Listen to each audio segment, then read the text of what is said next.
Assalamualaikum warahmatullahi wabarakatuh. Alhamdulillah wassalatu wassalamu ala ibni abdillah ma ba'du.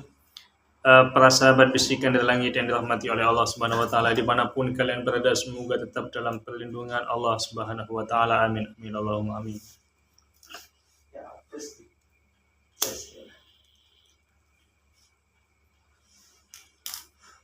Kembali lagi bertemu dengan saya, para sahabat bisikan dari langit yang selalu dirahmati oleh Allah Subhanahu wa taala dengan sifat Ar-Rahman Ar-Rahimnya. Mengenai kelanjutan dari pembahasan yang kemarin mengenai persoalan negara Asia Tenggara seperti Indonesia itu sendiri, Malaysia, Singapura, dan Brunei Darussalam, apakah mereka bisa atau apakah mereka mampu untuk mengalahkan negara Republik Indonesia misalkan. Saya sering mendengar pernyataan-pernyataan banyak orang mengenai tentang negeri saya, tentang negara Indonesia. Mereka lebih banyak berbicara tentang kejelekannya dan lebih banyak membicarakan tentang kemunduran negara Indonesia. Walaupun sebenarnya mereka tidak sadar betapa luar biasanya negara Indonesia ini dibandingkan dengan negara-negara yang lain. Apalagi hanya sebatas dibandingkan dengan negara-negara kecil misalkan. Indonesia ini kalau dulu itu semenjak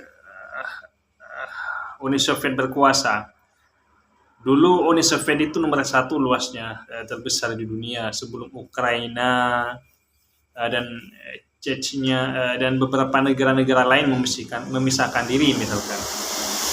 Uni Soviet adalah sebuah negara yang paling besar di dunia dan Indonesia itu nomor 14 terbesar di dunia. Sedangkan Malaysia, Brunei, Singapura ini adalah sebuah negara kecil yang seringkali diagung-agungkan oleh orang-orang Indonesia sendiri, seakan-akan ketiga negara tersebut lebih wah, lebih hebat dan lebih luar biasa dibandingkan negara Indonesia.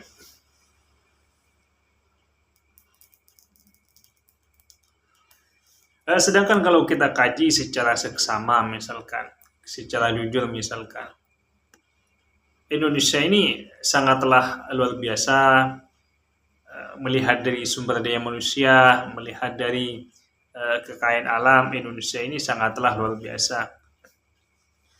Kita ini menyumbang banyak kekayaan terhadap Amerika Serikat. Itu jujur. Dengan apa? Melalui Freeport misalkan. Freeport, tambang emas yang ada di Papua. Kekayaan Amerika itu kebanyakan juga sumbangan dari Indonesia, hasil dari Freeport.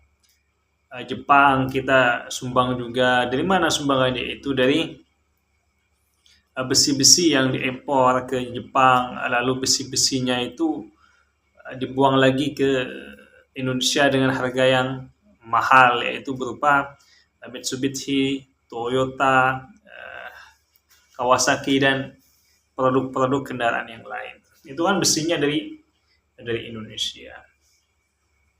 Tapi kadang-kadang orang-orang itu sering menganggap sepele negara Republik Indonesia ini, seakan-akan tidak memiliki eksistensi, seakan-akan tidak memiliki jati diri. Walaupun pada saat ini Indonesia ini selalu bersaing di kancah internasional, selalu terlibat dalam menegakkan perdamaian untuk menjaga kedaulatan kemanusiaan yang ada di muka bumi. Banyak, seperti di Lebanon, perang Israel-Lebanon, di Afrika, pada saat ini yang berkecamuk ini kan Israel dan Palestina, Ukraina, karena Indonesia ini tidak selalu berpihak atau tidak pernah berpihak dalam suatu negara manapun, kecuali memang selalu mengutuk terhadap penjajahan, baik negara manapun yang menjajah itu selalu dikutuk oleh negara Republik Indonesia karena dianggap bahwa penjajahan di muka bumi ini harus dihapuskan sesuai dengan pengalaman pengantar Undang-Undang Dasar 1945. Jika orang-orang itu selalu menganggap bahwa Malaysia, Brunei, Singapura, dan Brunei Darussalam jauh lebih hebat dari Indonesia, maka saya kira orang-orang yang selalu berucap seperti itu adalah berucap tentang suatu kesalahan yang yang sangat besar. Kenapa saya katakan begitu? Karena kalau kita lihat dalam sisi sumber daya manusia, jauh Indonesia itu lebih hebat. Karena semakin banyak kuantitas seseorang, maka semakin banyak pula kualitas yang akan dimunculkan. Secara sumber daya alam, Indonesia jauh lebih kaya daripada negara Singapura, Malaysia, dan Brunei Darussalam. Karena negaranya jauh lebih luas.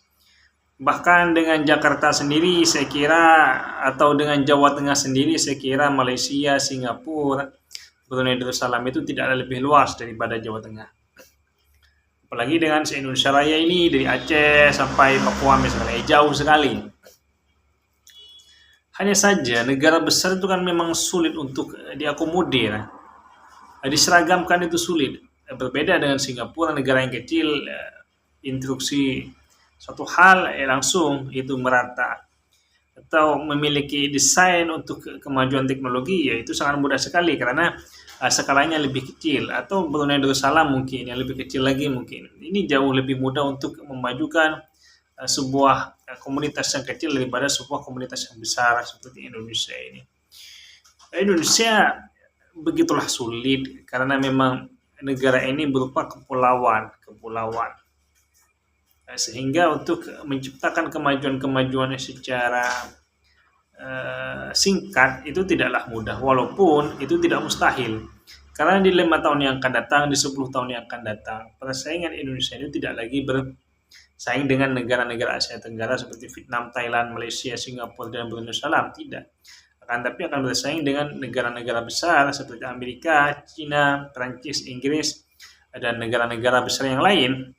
Karena cita-cita Indonesia ini di kemudian hari adalah menjadi negara Indonesia emas dan akan masuk pada 5 besar dunia dan bahkan bisa masuk menjadi 3 besar dunia seperti apa ini yang diciptakan oleh the founding father kita, yaitu Soekarno.